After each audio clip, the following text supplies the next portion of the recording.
Você já sentiu que a sua vida desmoronou em questão de segundos? Foi exatamente assim comigo. Eu achava que tinha tudo sob controle. Trabalho em Lisboa, planos de futuro, distância segura da família que nunca entendeu quem eu era de verdade. Mas um telefonema mudou tudo. Meu pai tinha caído, estava internado e precisava de cuidados. Voltei para a pequena cidade onde nasci, carregando uma mistura de culpa e medo. O reencontro com minha família foi frio. Minha mãe falava apenas o necessário, como se minha presença fosse um fardo. Meu pai mal olhava nos meus olhos, preferindo sofrer em silêncio. Eu me sentia estranho dentro da própria casa, como um visitante indesejado. Foi nesse cenário que conheci Miguel, o fisioterapeuta contratado para ajudar meu pai na recuperação. Ele tinha uma calma firme, a capacidade de enfrentar a raiva e a frustração do meu pai sem perder a paciência. Eu observava em silêncio, impressionado com a dedicação dele. Não era apenas um trabalho, era quase como se ele acreditasse que podia devolver dignidade às pessoas. No início, a minha relação com Miguel era apenas de gratidão. Conversávamos pouco, sempre sobre a evolução do meu pai. Mas aos poucos surgiram diálogos inesperados. Um dia, depois de uma sessão difícil, ele me perguntou: "E você, Rafael? Como está aguentando tudo isso?" A pergunta me pegou desprevenido. Ninguém nunca tinha se importado com o meu estado. Respondi com um encolher de ombros, mas dentro de mim algo começou a se mover. Ele me olhou com uma atenção que eu não conhecia. Não era pena, era compreensão. Com o passar das semanas, comecei a esperar as visitas de Miguel, não apenas pela melhora do meu pai, mas por causa dele. Havia algo no jeito que me escutava, no silêncio confortável que criava entre nós. Um dia, ao me despedir, ele tocou meu ombro.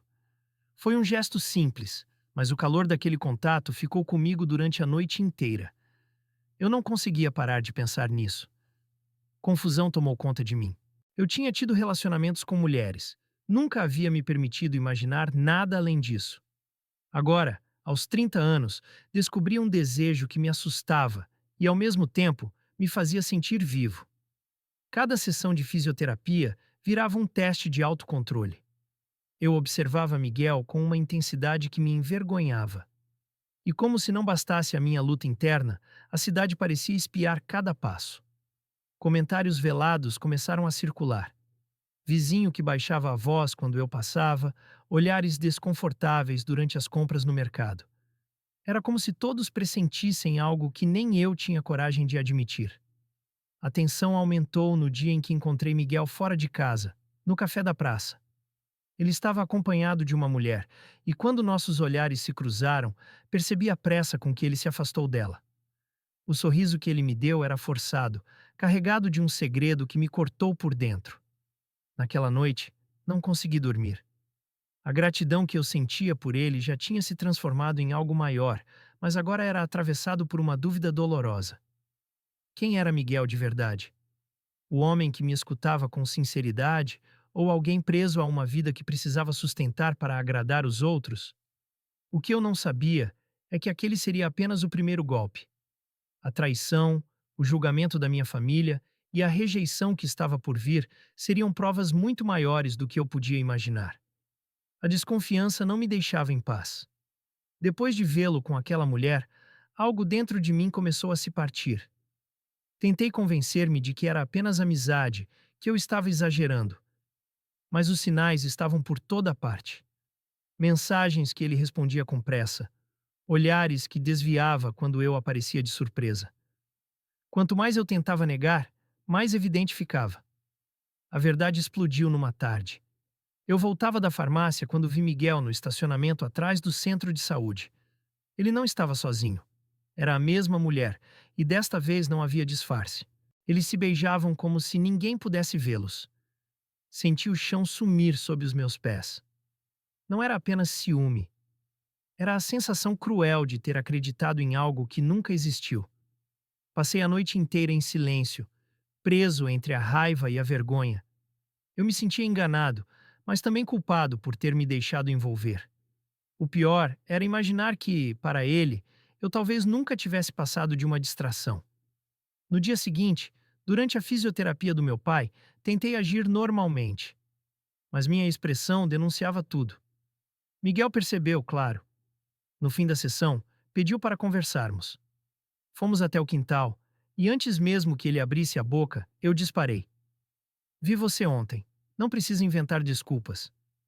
O silêncio dele confirmou tudo. Então murmurou: Rafael, eu nunca quis te machucar. Só não sei viver do jeito que você vive. Aqui, todos me conhecem. Eu preciso manter as aparências. As palavras me cortaram mais do que qualquer traição. Eu, que tinha deixado Lisboa, que estava suportando o desprezo da minha própria família, agora ouvia que minha vida era vista como um erro, algo impossível de ser assumido. Respirei fundo e respondi: Você não tem coragem de ser você mesmo, e me usou para aliviar o peso da sua mentira. Ele tentou tocar meu braço, mas eu me afastei. Não havia espaço para justificativas. A cidade, como sempre, não tardou a reagir. Alguém deve ter visto nossa discussão, porque logo começaram os boatos. No mercado, duas mulheres cochichavam alto demais. No café, o garçom que antes me tratava com simpatia mal me cumprimentava. O golpe final veio dentro de casa. Meu pai, que já estava recuperando parte da mobilidade, me chamou ao quarto. Olhou-me com frieza e disse: Ouvi coisas sobre você e o fisioterapeuta. Não sei se são verdadeiras, mas se forem, prefiro que não fique mais aqui. Não vou tolerar que envergonhe a nossa família. Eu tentei argumentar, mas as palavras não encontraram espaço. Minha mãe ficou em silêncio, sem coragem de me defender. A rejeição deles foi mais dolorosa que qualquer fofoca da cidade. Nos dias seguintes, o peso se tornou insuportável. Miguel não apareceu mais. Meu pai mal falava comigo. Eu circulava pela casa como um estranho, sentindo que cada parede me empurrava para fora. Foi nessa solidão que percebi algo importante. Eu estava tentando ser aceito por quem nunca quis me aceitar. Estava lutando por um espaço em um mundo que já tinha me condenado antes mesmo de eu me declarar. A traição de Miguel não era apenas pessoal. Era o reflexo da covardia de muitos que preferem viver de fachada para agradar à sociedade. E a rejeição da minha família era a confirmação de que o sangue não garante amor. Naquela noite, arrumei minhas coisas em silêncio. Não disse adeus. Peguei o primeiro autocarro para Lisboa, sem olhar para trás. Carregava a dor da perda, mas também uma centelha de libertação. Eu já não estava disposto a ser prisioneiro do medo dos outros. O que eu não sabia é que, ao dar esse passo, eu abriria caminho para o confronto final, onde não apenas Miguel, mas também minha família, teriam que enfrentar as consequências de suas escolhas. Em Lisboa, eu tentei recomeçar, mas a ferida não cicatrizava. A traição de Miguel e o abandono da minha família me perseguiam em cada noite sem sono. Eu oscilava entre a vontade de esquecer e a necessidade de exigir respostas. Fugir tinha sido um alívio imediato, mas a raiva crescia como fogo escondido. 2 semanas depois, voltei à cidade. Não para me reconciliar, mas para encarar quem tinha destruído minha confiança. Caminhar pelas ruas estreitas foi como atravessar um campo minado. Os olhares estavam ainda mais pesados, como se todos soubessem da minha volta. Eu não me escondi. Encontrei Miguel na saída do ginásio municipal. Ele parou quando me viu, e por um momento pensei que iria fugir. Mas ficou parado, tenso. Eu me aproximei sem rodeios. Preciso que me diga a verdade, disse firme. O que eu fui para você? Ele baixou a cabeça, demorou a responder. Você foi real para mim, Rafael. Mas eu não tive coragem de assumir. Eu escolhi o caminho fácil, a mentira. A sinceridade tardia não trouxe consolo. Trouxe fúria. O caminho fácil custou a minha família. Custou a minha paz. Você usou a minha entrega para depois se esconder atrás dela. Ele tentou justificar-se, falando do medo de perder pacientes, amigos, o respeito da cidade. Mas cada palavra só reforçava o abismo entre nós. Então prefiro ser odiado por ser quem sou do que respeitado por ser uma farsa. Retruquei. Miguel ficou em silêncio, incapaz de me encarar. Saí dali decidido a não carregar mais a culpa que não era minha. No entanto, a cidade não me deu trégua. No mesmo dia, encontrei meu pai no mercado. Ele ainda usava uma bengala, mas caminhava com firmeza. Ao me ver, parou diante de todos. Voltar aqui depois da vergonha que causou? Disse alto para que os outros ouvissem. Você não é mais meu filho. As palavras ecoaram como sentença. Por dentro, eu tremia, mas não baixei a cabeça. Se ser seu filho significa viver calado e envergonhado, então está certo. Não sou.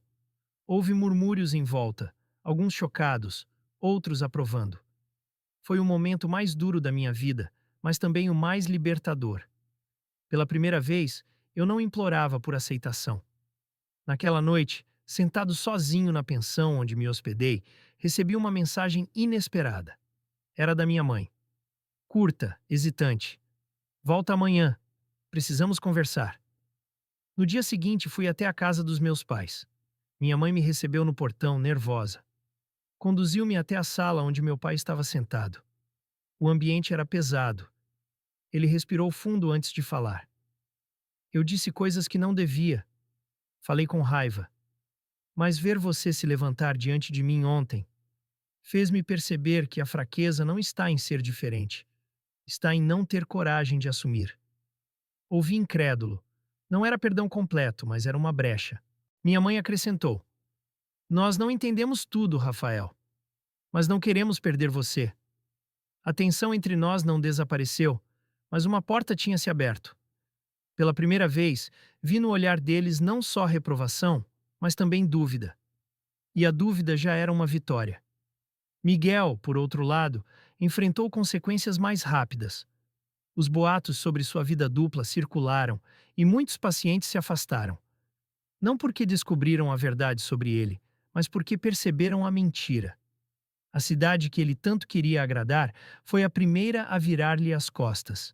Eu, que cheguei a acreditar ser a vítima mais frágil dessa história, comecei a perceber que a força estava em mim. O confronto não tinha terminado, mas agora eu já não era o mesmo homem que fugiu de madrugada. Depois da conversa com meus pais, voltei para Lisboa sentindo algo que não experimentava havia muito tempo. Não era perdão, mas era um espaço para respirar.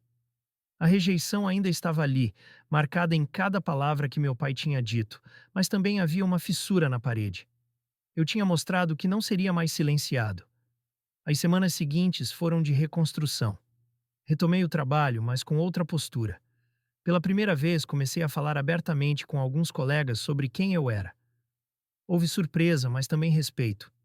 Descobri que o medo de perder tudo tinha me impedido de viver, quando na verdade o que me faltava era a coragem de assumir. Enquanto eu avançava, Miguel afundava.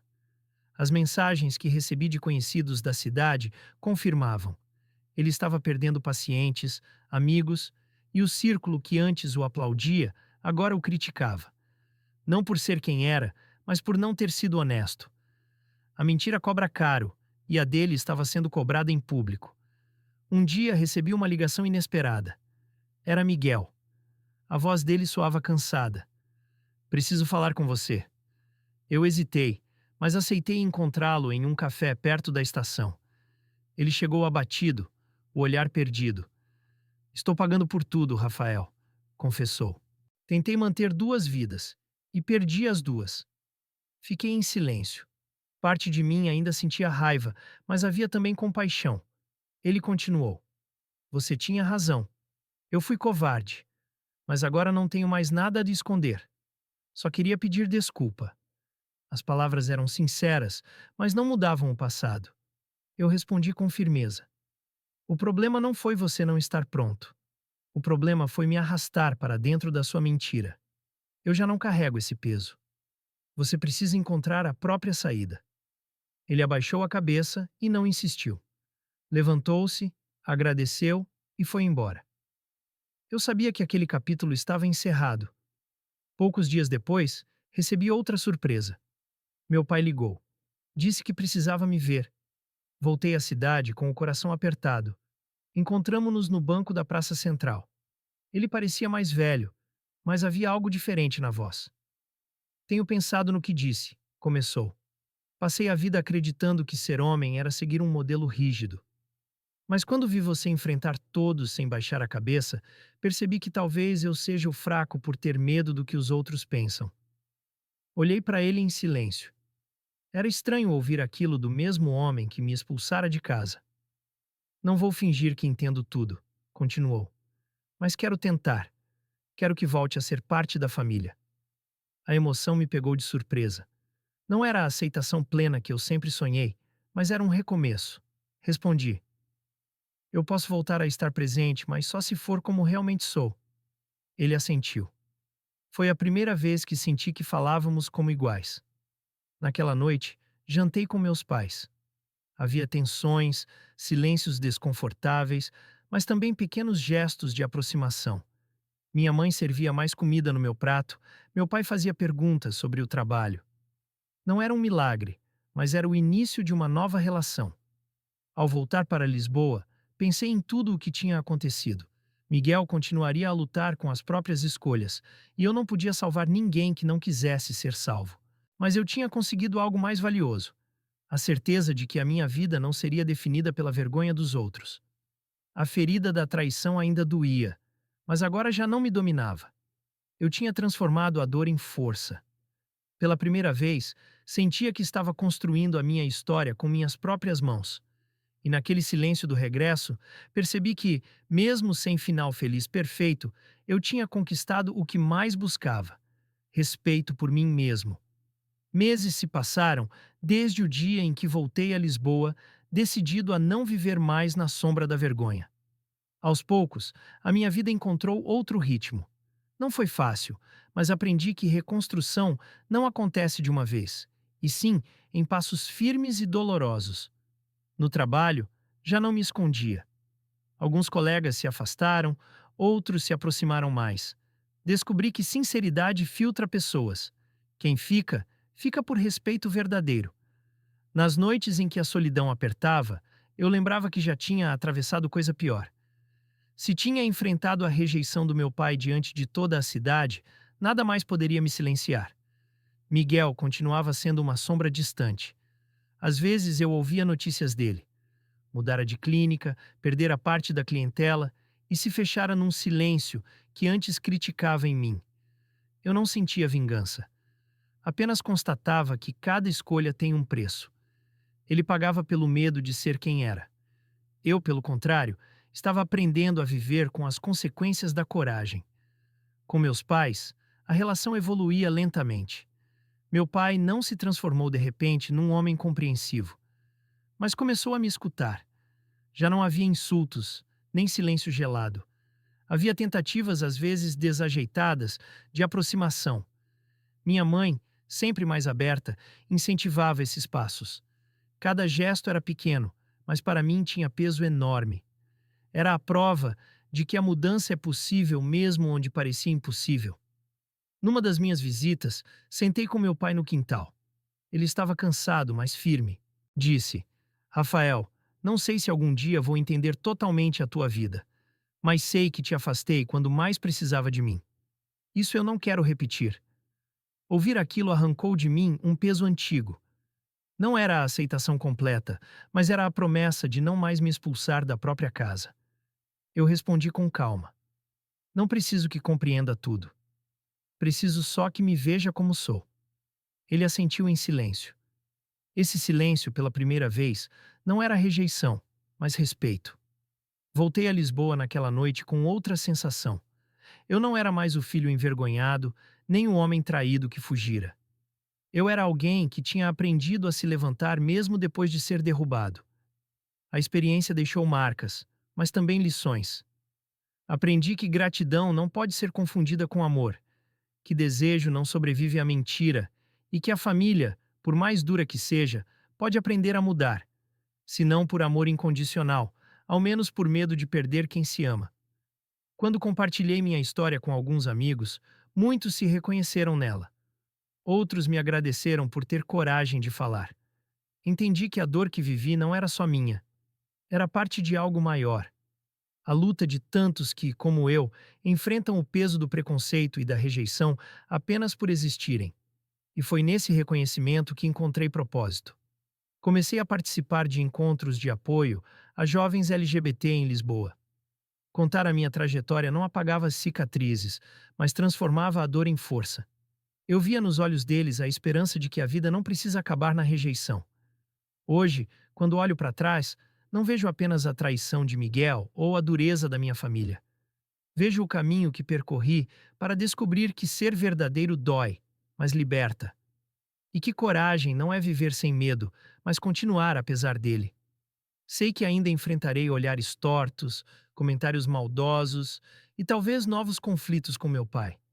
Mas agora tenho a certeza de que não caminharei mais em silêncio. Cada passo que dou é um ato de resistência, um grito contra a vergonha que tentaram impor sobre mim. A minha história não é perfeita, não termina com finais de conto de fadas, mas termina com algo mais real: dignidade. Eu sou Rafael e finalmente aprendi que ninguém tem o direito de decidir quem devo ser.